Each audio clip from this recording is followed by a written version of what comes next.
In this video, I'll be showing you two possible ways to fix the error of missing MSVCP140.dll in Windows. This error may show up when you try to run certain applications like Skype or Epic Games or some other applications on your computer. The MSVCP140.dll is a part of Microsoft Visual C++ redistributable packages for Visual Studio 2015 and is often required for running programs developed with Visual C++. As such, some games or applications may need this file in order to run effectively. So if you are seeing this error when trying to run any applications, then it implies that such application has been developed with certain runtime components that require Visual C++ libraries to run. And with that, chances are your MSVCP.dll file is either missing, corrupt, or outdated. So let's go ahead and see how to get that fixed.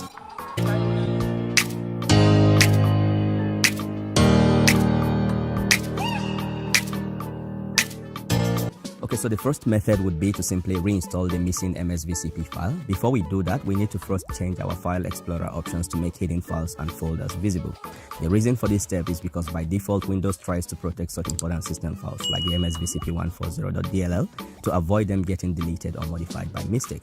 Because when that happens, it could potentially damage the operating system, or like in this case, prevent certain programs and processes from running effectively. But now we want to check that we have the DLL file in the right place, so we need to make the DLL files visible. To do that, go to your search and type File Explorer Options. Click on the corresponding result from the search. On this dialog box, click on the View tab. Then below you will see the options under Hidden Files and Folders. Select Show Hidden Files, Folders and Drives. Now remember to come back here and set the option back to Don't Show Hidden Files, Folders and Drives. That way you will keep your DLL files protected. For now, you can apply and close the dialog box. Next is to go ahead and download the missing MSVCP140.dll file. For that, open your browser and search Download MSVCP140.dll and hit enter. Here, click on the first result from dll-files.com. Now, this is the official site for downloading DLL files. I will leave the link down in the description. On this download page, pay attention to the architecture parameter. You're almost likely using the 64-bit architecture, but if you are using an older computer, you can quickly check by opening your File Explorer. Click on this PC. Then on the top here, click on Computer, then System Properties.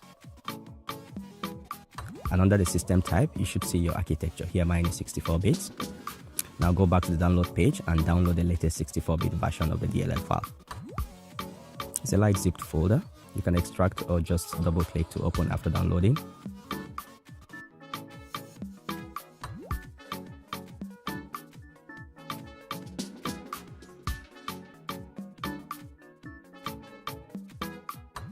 And in here you have the DLL file and a README file. Now we need to move this to the System32 folder. To open the System32 folder, go to your local disk. Double click to open Windows folder. Then scroll down and search for the folder System32 as shown on the screen. Open that. And then go and copy the DLL file from where you extracted it to the System32 folder.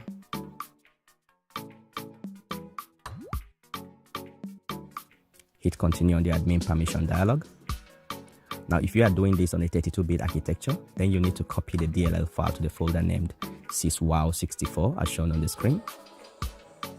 Afterwards, simply restart your computer and see if the problem has been resolved.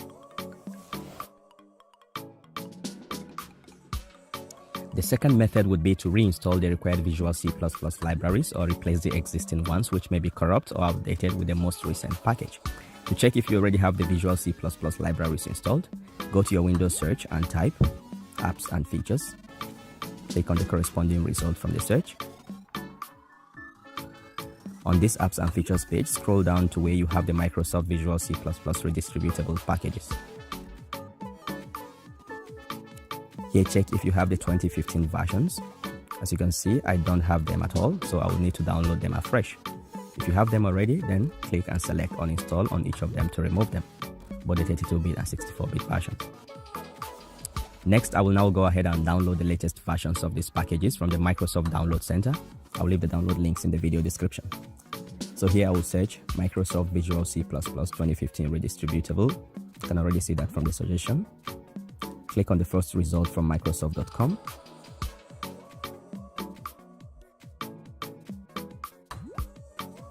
Here scroll down and select your preferred language and then hit download. On the page that follows, select both the 32-bit and 64-bit options and then hit next. Now that should immediately download both files. That's if you've set your browser to allow Microsoft to download multiple files. You can do that by simply clicking on this download icon at the end of the address bar and then select continue allowing automatic download of multiple files. You can also download them one after the other. It doesn't really matter. In any case, after downloading, go ahead and run them one after the other. It doesn't matter which order you install these packages, they will work just fine either ways. So here I will just agree to the terms and install.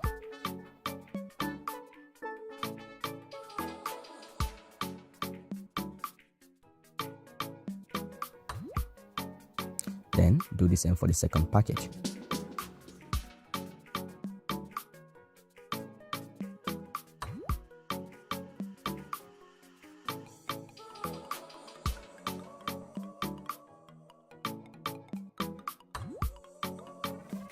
After the installations, you should now see both versions of these libraries in your apps and features page.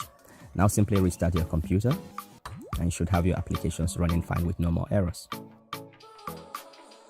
Now, if for any reason you still get this error after trying these two fixes, then try reinstalling the application that gives the error when you try to run it. It might be that it still uses the initial installation system configurations you had when you installed it. So by reinstalling it, it will then acknowledge the new configurations. And that is it for this tutorial. You can also find written instructions together with download links down the video description. Give this video a thumbs up if you found it useful and share with anyone you think might want to see. Drop us a comment if you have any questions or feedbacks. Don't forget to subscribe and hit the bell icon for notifications on future tech support videos like this one. Thanks for watching and see you in the next one.